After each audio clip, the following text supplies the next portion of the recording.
All right, next, this kite here, let's label everything here properly. AB is 4x minus 2y. BC is 6. CD is 4x plus 4y. And then AD is 3. And with kites, the two sides next to each other are going to be congruent, and then the other two sides will be congruent to one another. So for this, the system of equation will set up as 4x minus 2y equals 3, and then the second one will be 4x plus 4y equals 6. All right, and this one's geared up for elimination, but if you add them right now, the x's won't cancel out and the y's will not cancel out. So we will have to multiply one of the equations by a number here. Here's what I suggest. If you want to cancel out the x's, you would just multiply by -1, and that would eventually get you a -4x. And then, of course, you would distribute it to everything else. You could also multiply everything by 2 if you wanted to cancel out the y's. That 2 times the -2y would get us -4y. And that's the way I'm going to do it here for this one. 2 times 4x is 8x, 2 times -2 is -4y, and then 2 times 3 is the 6. Okay, and then when you go and add your equations, the y's now cancel. You'll have 12x equals 12. You will have x equals 1 after you divide. And then once you have that, then we can go plug back into one of the two equations.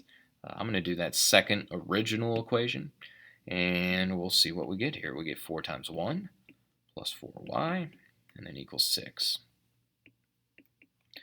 And then after that, we can subtract 4 from both sides. Guess, what does that come out to?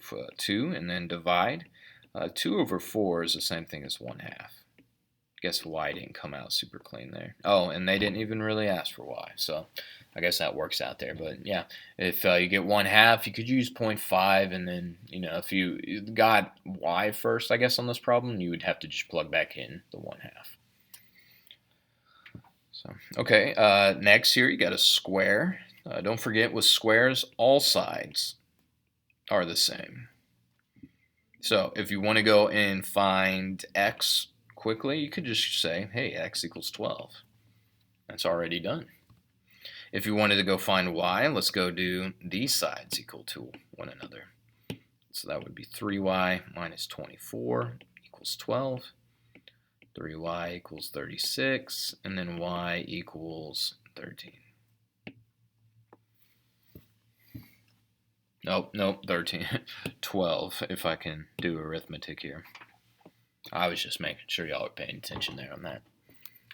So yep, that'll be it here on the square problem.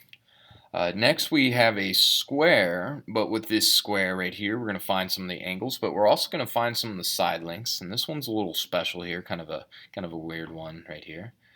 They said AB is 20, so let's find the angles. We've already said with the square, the angles will always be the same, so you'll do 90 divided by 2, and that'll get you 45 degrees. And you can do that only on squares, all right, because a square is technically a rhombus. A rhombus has an angle bisector, and if you bisect a 90-degree angle, because it's a square, then you'll get 45 and 45, and that'll happen at every corner.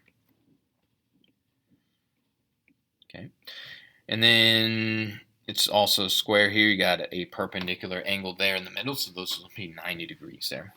And here's what I want you all to do now from this. I want you to highlight this part of your square because it makes a right triangle. Okay, and I'm going to go ahead and redraw that off to the side so I don't have as much going on. Okay, so there's your right triangle right there. Now they said AB is 20, which means all sides here should be 20, which means this right-hand side will also be 20.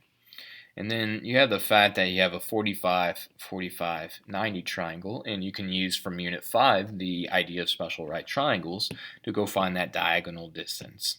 I think the way we taught you guys here is we can call this side L, and then that would be L square root of 2. So if it's 20 and 20, then you can say this side here must be 20 square root of 2. That would be the entire diagonal right there, 20 square root of 2. So that's how we get the DB, or I'm sorry, first the AC is 20 root 2, and then of course the diagonal's got to match up right there. So the other diagonal go in the other direction. If you drew your triangle differently, it's still going to get you 20 root 2. And then, of course, BC is 20 right there. And then, of course, you can go match up your angles. One thing, when they put your angles in this format here, let me just make sure y'all are good here with this. A, B, C. If I'm saying angle A, B, and then C, I'm talking about the combination of those little angles that were cut in half. I'm asking for the big overall angle. So imagine like that little bisector wasn't there, and just do 45 plus 45, and that'll get you the 90.